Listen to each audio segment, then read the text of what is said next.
የፈረንሳዩ ፕሬዝዳንት ኢማኑኤል ማክሮን አዲስ አበባ የገቡት ለዲፕሎማሲ ሰላምታ ብቻ ነበር ወይንስ እየታሰበው ሌላ? ባኮ ለቤተ ክርስቲያንና ለፖለቲካ እስረኞች ድምጽ ይሁኑ የሚለው ጥያቄ ማክሮን ዘንድ ደርሷል። ያልተጠበቀ ሚስጥር ደብዳቤ ግን ጠቅላይ ሚኒስትር አብይ አህመድን ክፉኛ አስቆጥቶታል ተባለ። በቤተ መንግስቱ ግድግዳዎች በስተጀርባ የተካሄደው የቃላት ምልልስ ምን ነበረ? ማክሮን ለምን ፊታቸውን አከረሩ? በአዲስ አበባው ስብሰባ ላይ የተፈጠረው መናጠርና ያልተሰማው የዲፕሎማሲ ፍጥጫ እውነቱ አሁን ወጥቷል። በዙሪያም መረጃዎችን ሰጣችኋለሁ። ይሄውም የማምለኪያ ቦታ ስለማግኘት ነው። የሚያስፈልጉን እርጀንት የሚያስፈልጉን ነገሮች አሉ። ብረት፣ ሲሚንቶ፣ ድንጋይ፣ ጠጠር። የዘርፌ ከበደ አዲሱ ግዙፍ ህንፃ የምር አምላክ የሚሰበክበት መቅደስ ወይንስ የሐሰተኛ ነቢያቶች መሸሸጊያ?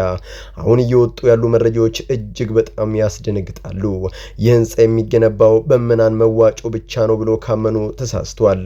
በቤተ ክርስቲያን ስም የሚካሄደው የገንዘብ ማጠቢያ ወይንም መኒ ላውንደሪንግ ድራማ በስተጀርባ እነማን አሉ? የታዋቂው አዘማሪ ስም ለምን ከሐሰተኛ ነቢያቶች የገንዘብ ምንጭ ጋር ተያዘ? ዶላሩ ከየት እየመጣ ነው? ህንፃው እንዲቆም የተፈለገው ለወንጌል ወይንስ ጥቁር ገንዘብ ነጭ አድርጎ ለማሳለፍ? ዛሬ የነቢያቱን መፈንጫና የገንዘብ ማመሰመሪያ ሚስጥር በዝርዝር እናጋልጣለን። ይህንን ጉድ ሳይሰሙ እንዳያልፉ።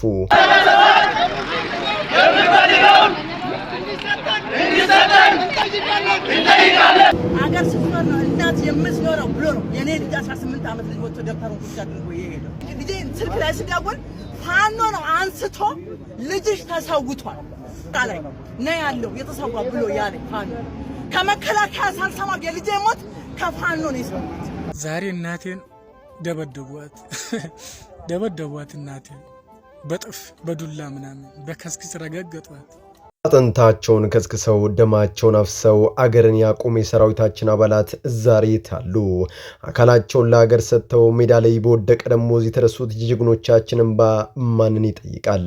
አቅማቸው እስኪያልቅ ተዋግተው ዛሬ ግን የቤተሰብ ፍጆታ እንኳን በማይሸፍን አቅመ ቢስ ጡረታ ወደ ሰላሙ ዓለም ሲሰናበቱ የሚሰማቸው ስብራት ምን ይሆን?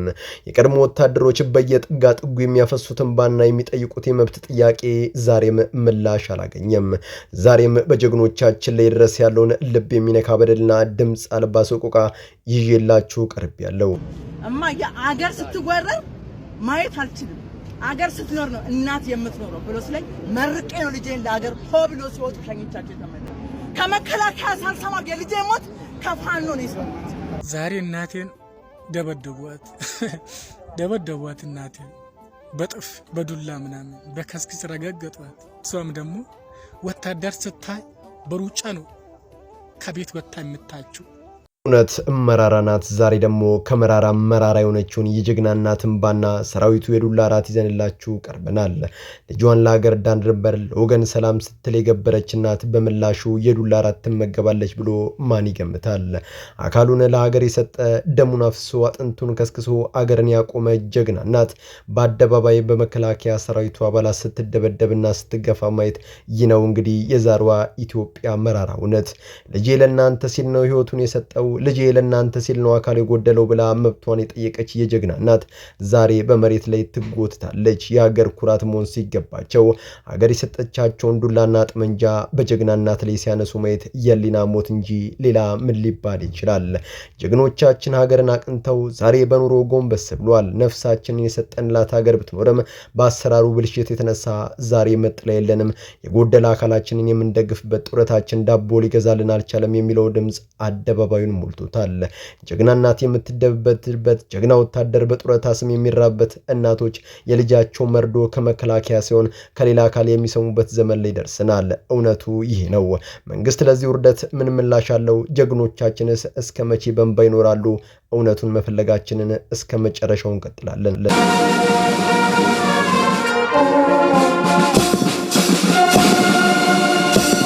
የፈረንሳዩ ፕሬዝዳንት ኢማኑኤል ማክሮን አዲስ አበባ የገቡት ለተለመደው የዲፕሎማሲያዊ ሰላምታ ብቻ አልነበረም። በዝግ በሮች በስተጀርባ ማክሮን የነቁት ነጥብ የጠቅላዩን ቤተ መንግስት ያናወጠም ነበር። ፕሬዝዳንቱ የኢትዮጵያ ኦርቶዶክስ ተዋሕዶ ቤተክርስቲያን እየደረሰባት ያለውን ጥልቅ ሕመምና የፖለቲካ እስረኞች ያሉበትን አሳሳቢ ሁኔታ በጠረጴዛው ላይ በይፋ አስቀምጦታል። ማክሮን የሃይማኖት ተቋማት ክብር ሊጠበቅ ይገባል፣ በፖለቲካ ልዩነት የታሰሩ ዜጎችም ድምጽ ሊኖራቸው ይገባል በሚል የሰነዘሩ ጠንካራ ሞራላዊ ግፊት በጠቅላዩ በኩል በፍጹም ያልተጠበቀም ነበር። ጠቅላዩ ማክሮን እንደ አይነት ስሜት የሚነኩ የቤት ውስጥ ጉዳዮችን በግልጽ ያነሳሉ ብሎ ባለመገመታቸው ንግግሩን የተቀበሉት በከፍተኛ ቅሬታና ድንጋጤ ውስጥም ነበር። የንግግር በሁለቱ መሪዎች መካከል የነበረውን አየር ወዲያውኑ ቀይሮታል። ጠቅላዩ በማክሮን ድፍረት ክፉኛ በማከርፋቸው በስብሰባው ማብቂያ ላይ የነበረው ድባብና በዝምታ ውጥረት የተሞላም ነበር። ማክሮን ለቤተ ክርስቲያን አጋርነታቸውን ማሳየታቸውና ለእስረኞቹ ድምጽ መሆናቸው በዲፕሎማሲ መድረክ የማይነካውን የነኩ አስመስሏቸዋል። በጠቅላዩ በኩል ግን የእርምጃ እንደ ዲፕሎማሲያዊ ጥሰት ተቆጥሮ የኩርፊያ ምንጭ ሆኗል። ከዚህ ጉብኝት የምንረዳው አንድ ትልቅ እውነት አለ። ፖለቲካና ዲፕሎማሲ የጥቅም ግንኙነት ብቻም ሳይሆኑ የሞራልና የሰብአዊነት ፈተናዎችም ናቸው። የሀገር መሪዎች ለሀገራቸው ሰላምና ለዜጎቻቸው መፍትሄ ሲቆሙ ክብራቸው በዓለም አደባባይ ከፍ ይላል። የቤተ ክርስቲያን መም ሆነ የእስረኞች ስቃይ የቤት ውስጥ ጉዳይ ተብሎ የሚታለፍ ሲሆን የሰው ልጅ መብት በየትኛውም ቋንቋና ሀገር አንድ መሆኑን ማክሮን አስታውሰውናል። በመሪዎች መካከል የሚፈጠር ኩርፊያና ቁጣ ያልፋል። ለታሪክ ጠባሳው ግን የሚቀረበው ፍትህ ሲጓደል ብቻ ነው።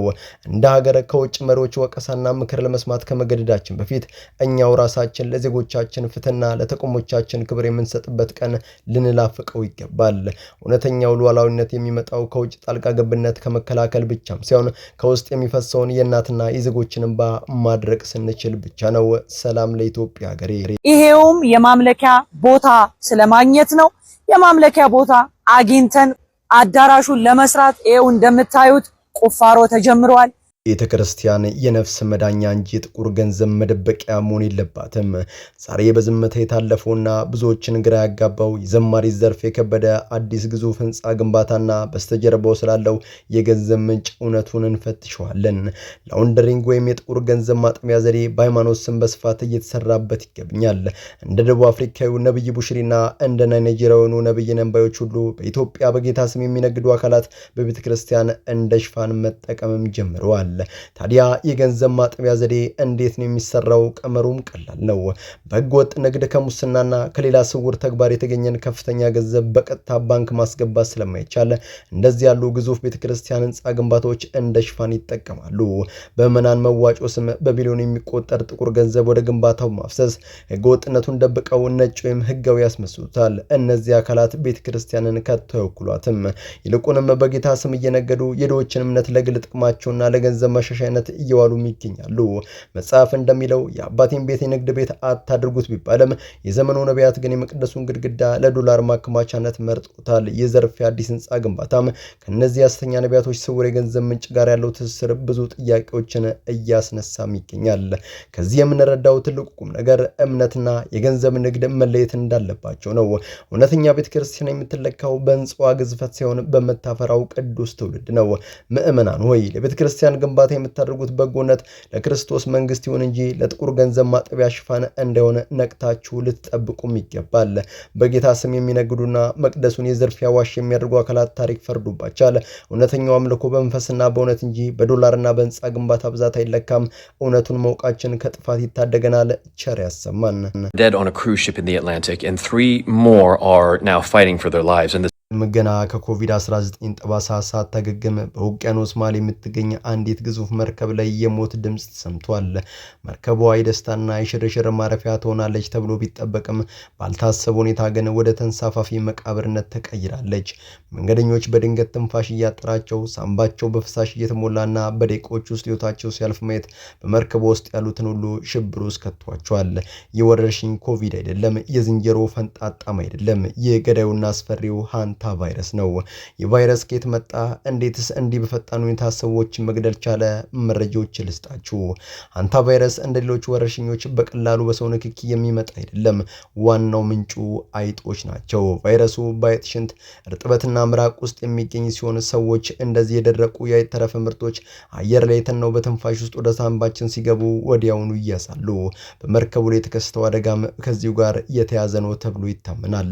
በአየር ማናፈሻ ቱቦዎች ውስጥ የተጠራቀመ የአይጦች ቆሻሻ በትንፋሽ አማካኝነት ወደ መንገደኞቹ በመሰራጨቱ ቫይረሱ በመርከቧ ውስጥ እንደ ሰደድ እሳት እንዲቀጣጠል አድርጎታል።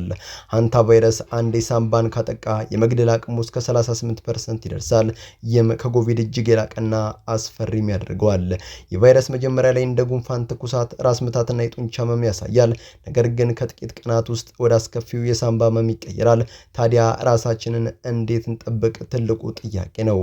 አንደኛ፣ የአይጥ ቁጥጥር። በቤቶም ሆነ ከስራ ቦታዎች ላይ አይጦች እንዳይረቡ ጥብቅ ቁጥጥርን ያድርጉ። ሁለተኛ፣ ጥንቃቄ የተሞላበት ጽዳት። አይጥ ያለበትን ቦታ ሲያጸዱ አቧራ እንዳይነሳ መጀመሪያ በጸረ ተባይ ማርጠብና የአፍ መሸፈኛ መጠቀም ግድ ይላል። ሶስተኛ፣ ንጽህና። እጅን በሳሙና መታጠብና የታሸጉ ምግቦችን ከአይጥ ንክኪ መጠበቅ የህልውና ጉዳይ ነው። ከዚህ መርከብ ታሪክ የምንረዳው ተፈጥሮ በትንሽ ነገር ትልቅ ትምህርት እንደምትሰጠን ነው። በንጽህና ጉድለት ምክንያት የሚፈጠር ትንሽ አጋጣሚ ዓለምን የሚያናውጥ መቅሰፍት ሊሆን ይችላል። በመርከቧ ላይ የደረሰው አሳዛኝ ክስተት ለኛ ማስጠንቀቂያ ነው። ጤናችን በእጃችን ነው። አካባቢያችንን ከአይጥና ከቆሻሻ በማጽዳት ራሳችንን፣ ቤተሰባችንን ጠብቅ የመጨረሻው መልእክቴ ነው። በመላው ዓለም ላይ የምትገኙ ውድ ቤተሰቦቼ ለዛሬ እናንተን ያስተምራሉ፣ ይጠቅማሉ፣ መረጃ ምናሉ ብዬ ያሰብኳቸው ቪዲዮዎች በዚህ መልኩ አቀረብኩላችሁ። በቀጣይ በሌሎች አስተማሪ ቪዲዮዎች እንገናኛለን። ለዚህ ቻናል አዲስ ከሆናችሁ ምን ይጠብቃችሁ ነው? መለስ ያላችሁ ሰብስክራይብ፣ ላይክ፣ ሼር ማድረጋችሁን አትርሱ። ባላችሁበት ሁሉ ክፉ ሳይነካችሁ በሰላም ብቻ በጤና ቆዩልኝ። ይመቻችሁ።